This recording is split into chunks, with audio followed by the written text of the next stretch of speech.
संसार में चाहे आप कितनी भी उपलब्धियों को प्राप्त कर लो, कितनी भी श्रेष्ठताओं को प्राप्त कर लो, और अब मैं कह सकता हूं कितनी भी कथाएं प्रवचन कर लो, ये संसार आपका कभी ना था, ना होगा, ना हो सकता है।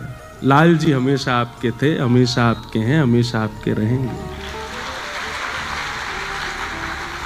बहुत आसान होता है और किसी के ऊपर कुछ भी बोल देना, और उसमें भी विशेष रूप से अगर कोई कथा वक्ता हो, अगर कोई आध्यात्मिक व्यक्ति हो, क्योंकि उसका स्वभाव है वो मौन रहता है।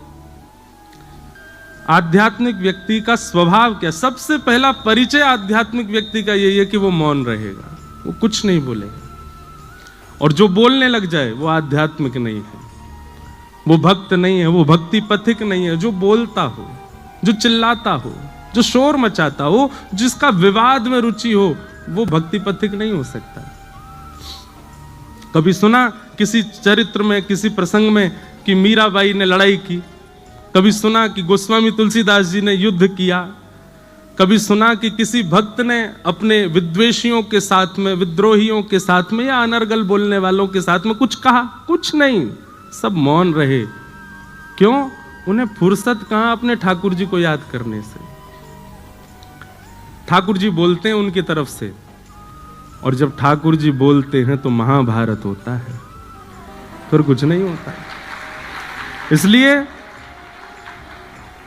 यह संसार सकल जग झूठा, झूठा कुलरा नाता, मीरा के प्रभु गिरधर नागर, हरि चरणा चितराची। गिरधर जन्म मरण रा साथी, मैं याने नाय बिसरूं दिन राती।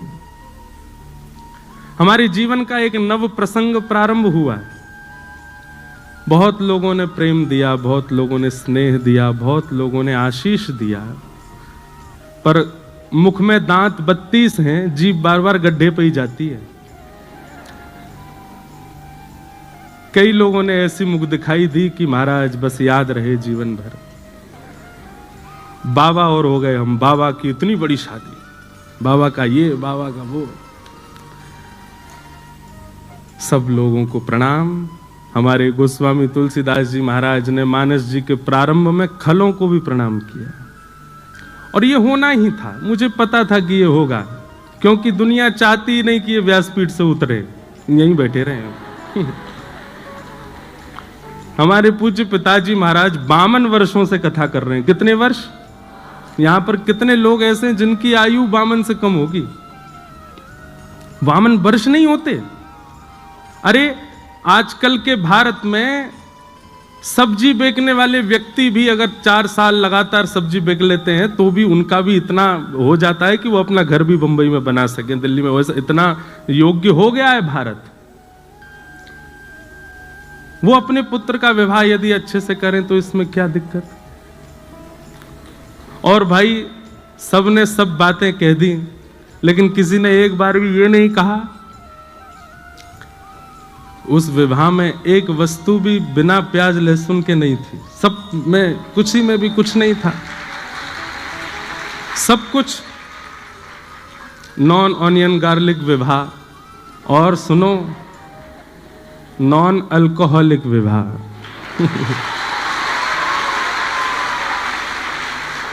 मुझे बहुत लोग बोले ये बोलना, वो बोलना, ये मत बोलना, ये। मैंने कि मैं कुछ नहीं, कथा करने जा रहा हूं। भट्टी जी ने मुझको आमंत्रित किया है, पर ठीक है, बोलना तभी चाहिए जब साथ में कोई खड़ा हो। और मेरे पास मेरी भागवत जी हैं, इनके सानिध्य में आकर के मैं थोड़ा तो कुछ कह सकता हूं, नहीं तो अतिशय मौन भी दोष धारण करा देता है, दोष को प्रकट कर देता है।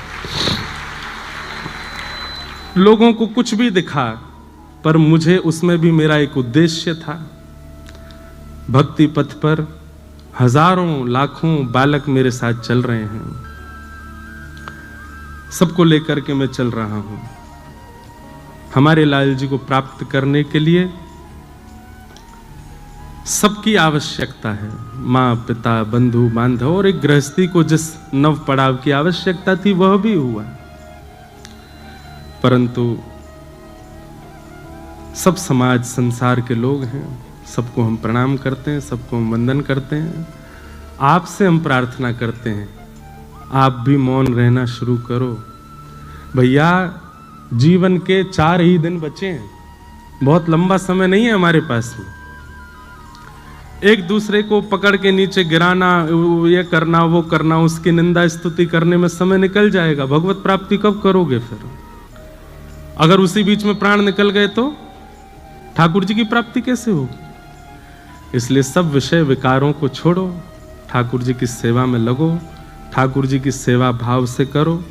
हमारा उद्देश्य, मैं तो पहले ही कहा है हमेशा कि आप एक चूक करके तो देखो, चूक नहीं भी करो तो भी लोग आपको पकड़ेंगे। ये संसार का नियम है, स्वभाव है, स्वरूप है। और उसमें भी आध्यात्मिक व्यक्ति पर तो कीचड़ उछालना सबसे आसान होता है, क्योंकि उसका स्वभाव मौन होता है।